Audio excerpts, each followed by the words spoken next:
Hi there. So this is our lecture just to introduce you to ways of approaching drawing. So I'm just going to show you a quick image presentation here, and I'm sharing my screen in Zoom.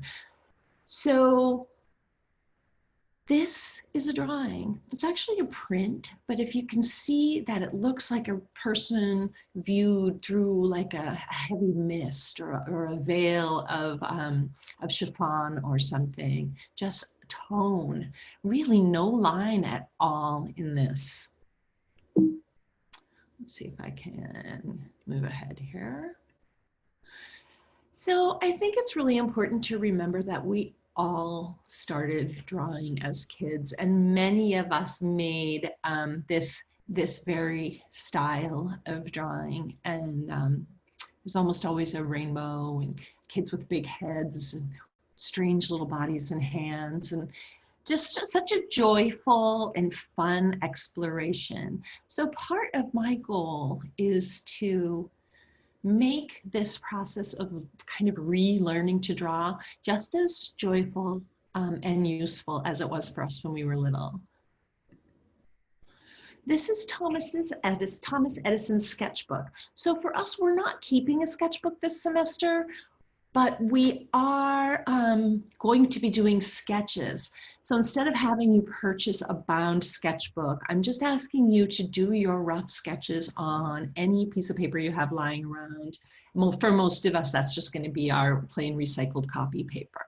So you're going to be using your sketch pads for long drawings and homework, but your sketches, your good paper pads are going to be used for long drawings, but your sketches are just going to be on just about anything. And occasionally I'll ask you to turn those in. This is Thomas Edison's sketchbook. Isn't it charming? And this is an object that I'm sure we're all somewhat familiar with, an amphora form on a pot. Also drawing here. So here we have multiple pieces of paper and drawn with mostly ballpoint pen. So I think if we could zoom in on this, we would see the pen mark itself. There's hatching and cross hatching and layering and what have you, but it almost looks like an ink drawing. But this is ballpoint pen on paper, and it's multiple rooms in an apartment, right?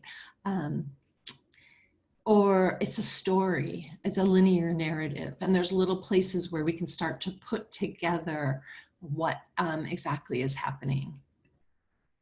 This is Barbara Morgan. This is not a drawing, this is a photograph. Barbara Morgan was an artist who worked in light, but I think she would consider her work drawings. Let me show you an example. So this is an example of a Barbara Morgan drawing, and then it's a photograph. So here you can see her hand, in that she's inserted her hand into the photograph, so you can see that it's a photograph, but she's drawing with a flashlight here, and a gelatin silver print is just a really fancy way of making a black and white photograph back in the day.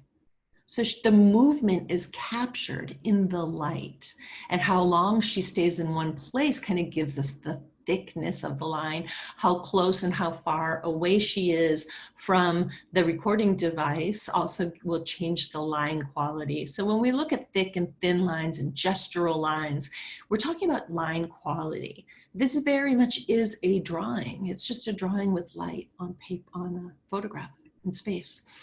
And this is Alfred Hitchcock, so we know he was an old horror movie director, but he was also an artist. And here he is sketching in his sketch pad. And here are some storyboard ideas from Hitchcock's sketch pad. So I think it's important to note that artists in all genres sketch, and that can be a really important and enriching part of your practice, no matter what your discipline is. For instance, here's Miles Davis, and you guys might be familiar with Miles Davis as a pioneering jazz musician, a genius, in the field of jazz music. And here's an example of a Miles Davis sketch of Josephine Baker, who was a dancer. So here we're seeing again the media and genres of art making are all joined together. They all influence each other.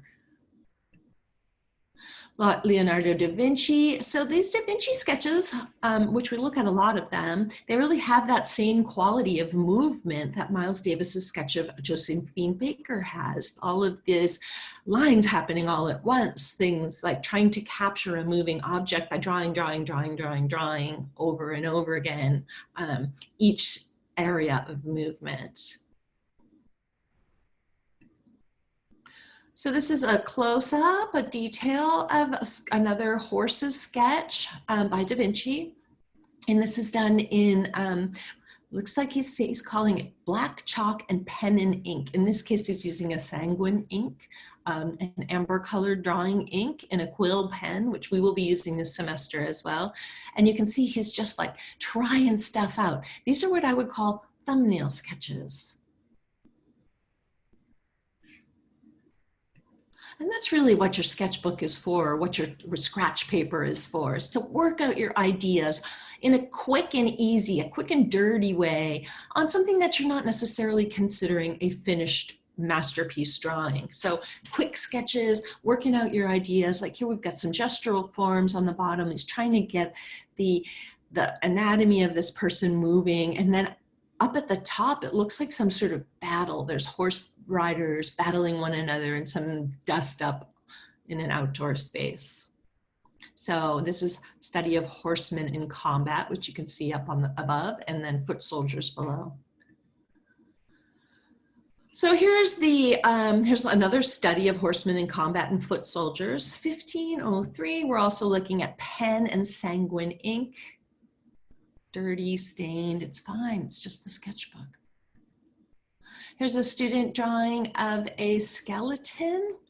And here we're looking at some gestural line quality. I love the incompleteness of this drawing, how it looks as though it's unfinished, but you can stop at any time. So an unfinished drawing in your sketch pad or on your sketch paper can really be like enough. Like I think she got enough information from this drawing that she really didn't have to articulate that arm on the right hand side or the left arm of the skeleton itself. And there's a variety of line quality in there, and she's almost brought this skeleton to life. So this is, speaking of bringing things to life, this is charcoal on paper, but because of the dynamic line and the energy in the line, that sort of scribble thing that's going on, you really get a sense of aliveness and alertness to this rabbit, very much in the nature of the rabbit, or European brown hare. Very much in the nature of the hare to be sort of skittish and alert, and the line quality that Anna Copini has used here just really mimics the skittishness and alertness of the rabbit itself. Incidentally, it's charcoal on paper, but it looks like she's also used her eraser to make some lines to highlight the very top of the nose of the bunny and part of the back and around the ears. So drawing in and then lifting out with a white eraser is going to be a useful technique for you guys too. So you may or may not know Yves Saint Laurent. He was a French fashion designer. That fashion house is still around, and he sketched as well. So more on the intersection of different genres, of different art mediums. So he is a fashion designer, but here is a drawing of his, an original sketch from working out like ideas for a fashion label. Another Saint Laurent sketch, just working out ideas. So this is what a thumbnail would look like, or what a sketchbook page would look like. So when I ask you to do some sketches or studies, it's going to be looking like this. And we're going to finish up here with Edward Burne-Jones' design for the tomb of Tristan and Isolde. So this is, well, that'll make sense in a minute. This is a lovely drawing that fills the space completely, and it's very active. Your eye travels around. There's a great level of detail. When I first saw this image, the deep, thick black lines really bugged me. I thought it would be so much more of an elegant drawing if those black lines weren't there, if it was just that sanguine, just that sepia tone without the black. And then I realized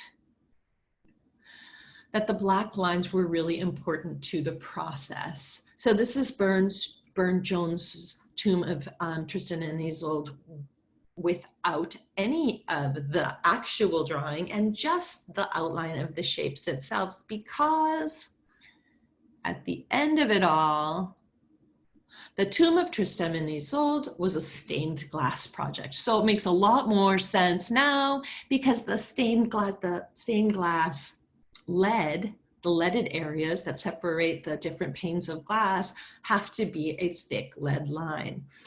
Anyway, so we'll finish up with that, just a little introduction to drawing, and I can't wait to see what we do this semester.